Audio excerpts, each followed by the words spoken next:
Yan, para sa mga nagtatanong ng mga kapitbahay natin kung bakit mas mahal ng kaunti lang naman ang boundary hulog sa boundary system.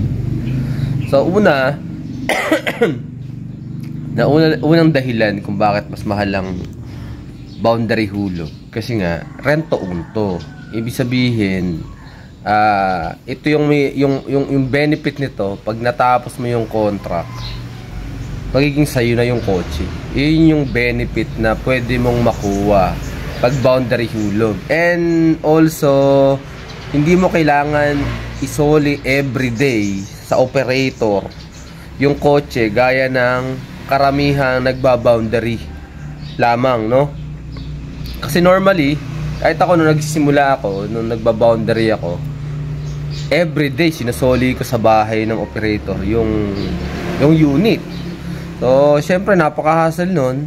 Kukunin mo dun sa umaga, no?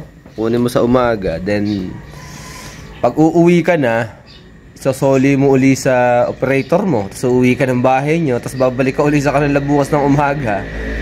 Tapos, para kunin, and then ibalik, tapos kunin, ibalik, diba? So, isa yun sa mga problema pagka boundary system.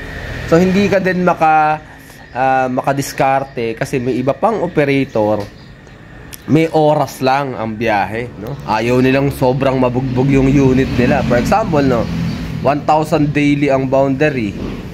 Then from 8 AM lang kunyari, or let's say mga 6 AM to 8 AM, ay 8 PM, mga ganyan, or 9, or ewan ko, di ko alam kung ilang oras yung iba. Iba kasi parang 12 hours lang, 12, 13, 14, ganyan. So hindi katulad nung pagka boundary hulog, 1 to sawa hanggang kaya mo, bahala ka sa diskarte mo. Kaya lang, ang kaibahan lang talaga niya is yung meron kang cash out or mas mataas ng konti. For example, no, 1,000 sa boundary system, then pagka sa boundary hulog kunyari is 1,300, magdadagdag ka lang ng 300, but yung benefit naman nun after ng kontrata nyo, sa'yo na yung kotse, di ba? Kasi kung ako tatanungin nyo, sa tagal ko na rin dito, sa tagal ko na sa TNBS, mas pipiliin ko yung boundary hulog. Bakit? Kasi nga ilang taon din ako nag-drive, hindi naman napunta sa akin sa sasakyan. Unlike yung pagka alam mo na sa'yo yung mapupunta yung sasakyan, talaga naman sisipagin ka, di ba? Hindi ka talaga titigil na maghanap buhay. Kaya yun, para sa akin, yung mga nagtatanong, ano, ang boundary hulog kasi guys, hindi siya, kung titingnan nyo kasi, eto katulad ng ibang mga nagtatanong sa akin dahil nagpapa-boundary hulog ako. Hindi dahil nagpapa-boundary hulog ako, sasabihin ko to, syempre dapat nag-iisip pa din kayo. Hindi naman ako kailangan mag-decide para sa buhay. Kayo pa din na magde-decide. So may mga nagtatanong, sabi nila, sir, ba't parang mahal? Kasi para sa akin, ba't mahal? Paano naging mahal? Kasi ang maling mindset kasi ng tao, pagka ang tao is tamad, ito yung maling mindset. Tinuos mo yung possible nakita ng operator mo. Tingnan nyo, check nyo yung sarili nyo. Tinuos mo kung magkano yung possible nakita nila, magkano kaya yung monthly nito sa sasakyan. Tapos yung hinuhulog ko sa kanya daily. Tapos tutuusin mo ngayon to sa loob ng kunyari kung ilang years ang kontrata. Then sasabihin mo, oh, ang laki ng kita ng operator ko ah. Pero bakit hindi mo tinuos? Kung magkano yung possible na kikitain mo, kung magsisipag ka, dun the same na pagtutuos mo dun sa kikitain ng operator mo. Di ba? Natuos mo ba yung possible na kita mo? Maniwala ka sa akin. Yung kikitain ng operator mo, gagapuranggit lang dun sa pwede mong kitain kung masipag ka. Di ba? Kasi nga, pagka mali talaga yung mindset, pag mali yung mindset pagdating sa trabaho, wala, kahit anong trabaho pasukin mo, wala. Hindi ka asenso, hindi ka, alam mo yun, hindi ka makakaalis sa status na meron ka ngayon. Kasi nga yung mindset mo din pa binabago. Isip mahirap pa din, isip. Kasi ang dami kong kakilala na nagtatrabaho. O, ayan, katulad yan. What I mean, nagba-boundary hulog, parehas, mas maganda yung nagiging buhay nung nagba-boundary hulog. Bakit? Kasi nga nakakadiskarte sila. Diba? For example, coding. Walang bayad ang coding. Eh, pag boundary ba, pwede mo hiramin yung sasakyan? Hindi mo yan pwede hiramin. Ano yan eh, coding yan eh. Diba? Pag boundary ka lang, pag coding, soli mo yan. Pero pag boundary hulog, eh dahil masipag tong si driver, ang gagawin yan, babiyahe pa yan. Ilan yung driver ko na ganyan? Bumabiyahe ng coding. Pwede ba bumiyahe ng coding? Yes, pwede. Basta meron kang sticker. Kahit nga wala kang sticker eh, yung window hour eh. May mga ilang specific places lang sa Manila na hindi pwede puntahan, gaya ng Makati, Las Piñas, yan, yung mga yan lang naman yung iiwasan mo, 'di ba? Kahit ako naman nung nagsisimula ako dito, sa tagal ko dito, pag coding mo ba ko, 'di ba? Eh ano gagawin ko nito? Eh pag Sunday umuwi ako, hindi ako bumabiyahe ng Sunday. Eh dahil boundary hulog ako, nagbabayad pa din ako noon kahit di ako bumiyahe dahil nga boundary hulog eh. Walang ano yan, walang hinto yan eh, parang bangko yan eh, di ba? Parang pagka nagkasakit ka, pwede ko ba sabihin sa bangko na nagkasakit po ako, di po muna ako makapaghulog. Sa boundary hulog, ganun din eh. Pag di ka bumiyahe, hindi kasalanan ng operator mo na di ka bumiyahe, tinamad ka, o may ginawa ka, o may occasion kang pinuntahan. Gagets nyo ako guys? Di ba? So ang gagawin ko pagka coding, binabawi ko doon sa coding. Bumabiyahe ako ng coding. So, kumikita ba ako? Yes, siyempre naman. Lalo na pag nalaman mo yung mga tamang pwestuhan. Ako sa tagal ko, guys, isa lang naman ang pinaka-advantage ng mga matatagal na. Alam nila ang pwestuhan. Alam nila yung maganda sa hindi. Etong booking na to, dumating sa'yo to. Alam mo, maganda yan o hindi. Kaya, so, alam mo na, dapat gawin. Di ba? Yan lang yun eh. Kasi minsan kasi parang nakakasilaw yung sa Terminal 3 ka, tapos ibabato ka ng San Jose del Monte. Parang kasi yun, laki yun di ba? Eh yung pabalik mo wala ka nang sakay, traffic ka pa. Di ba? Yung mga ganun lang, example lang yun. Di ba? Pero pagka pa south, taka ng south, Skyway, o kaya SLEX, o Cavitex, di ba?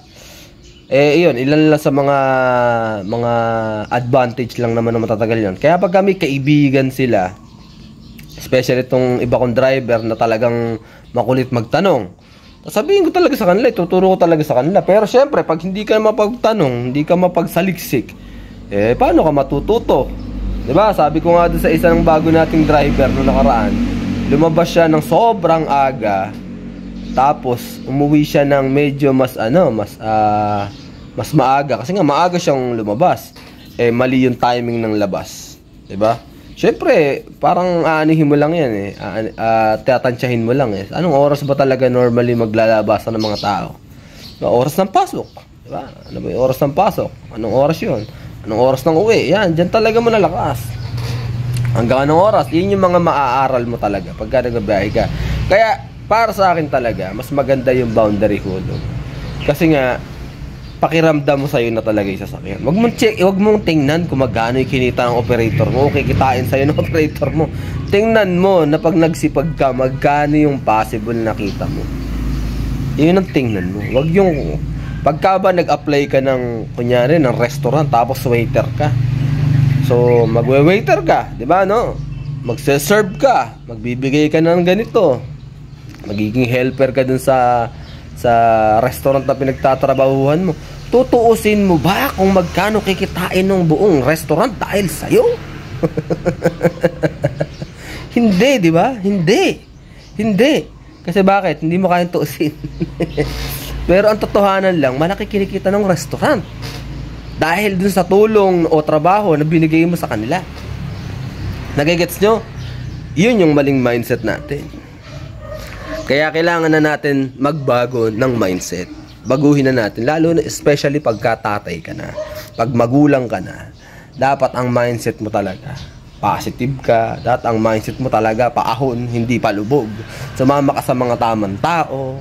Kasi pag sinamahan mo yung mga tamang tao na reklamo ng reklamo, daing ng daing, maraming negative ang mga sinasabi, ay naku. Talaga naman, mga kaibigan, mga kapitbahay, talaga naman, Hindi ka din na-asenso gaya nila. So, piliin natin na kasama yung mga tamang tao para tama yung naiisip natin, tama yung naririnig natin, para tama din yung gagawin natin. Especially pag tayo wala pa tayong personal na relationship kay Jesus Christ. We need Jesus sa buhay natin to transform us sa lahat ng mga kalikuan, ibig sabihin lahat ng mga mali sa buhay natin. Isa yan sa mga right decision na ginawa ko sa buhay ko. I surrender my life to Christ. I stop smoking, drinking alcohol, madami, hindi ko na sasabihin lahat dahil mahabang kwento yun. So lahat ng mga alam ko na pumipigil sa akin para makaangat, sinurrender ko lahat yun kay Lord, which is lahat naman yun is hindi maganda para sa akin, kaya ako siya sinurrender. Kasi nga, ang gusto naman talaga ni Lord sa atin is magkaroon ng buhay na ganap at kasiya-siya. Siyempre sa tulong ng Panginoong Jesus. So, accept Jesus as your Lord and Savior. Repent sa ating mga kasalanan. Yun yung pinakamahalaga. Then, find a place or community that can help you to grow sa Kanya, kay Lord, no? Mas makilala mo si Jesus, ano ba yung benefit mo bilang isang tao pagka meron kang Jesus sa buhay mo. Kasi si Lord, lahat naman ang ino-offer niya sa atin is maganda. Hindi ka naman dadalhin ni Lord sa bisyo. 'Di ba? So, yun lang, isang bagay yun, isang malaking bagay yun na desisyon ko sa buhay ko. Kaya kung ano yung meron ako ngayon, hindi ko pwedeng ipagmayabang na lahat to gawa ko, lahat to pinagsikapan ko, hindi. Pigilan ka lang ni Lord na huminga. Pigilan ka lang ni Lord na huminga. Sa isang araw, wala na. Katapusan na. Pero yung patuloy kanyang binibigyan ng hininga everyday, talaga naman. Diba? Talaga naman. So, yun lang mga kaibigan. Mag-ingat kayo. God bless sa inyong pagbiyahe everyday.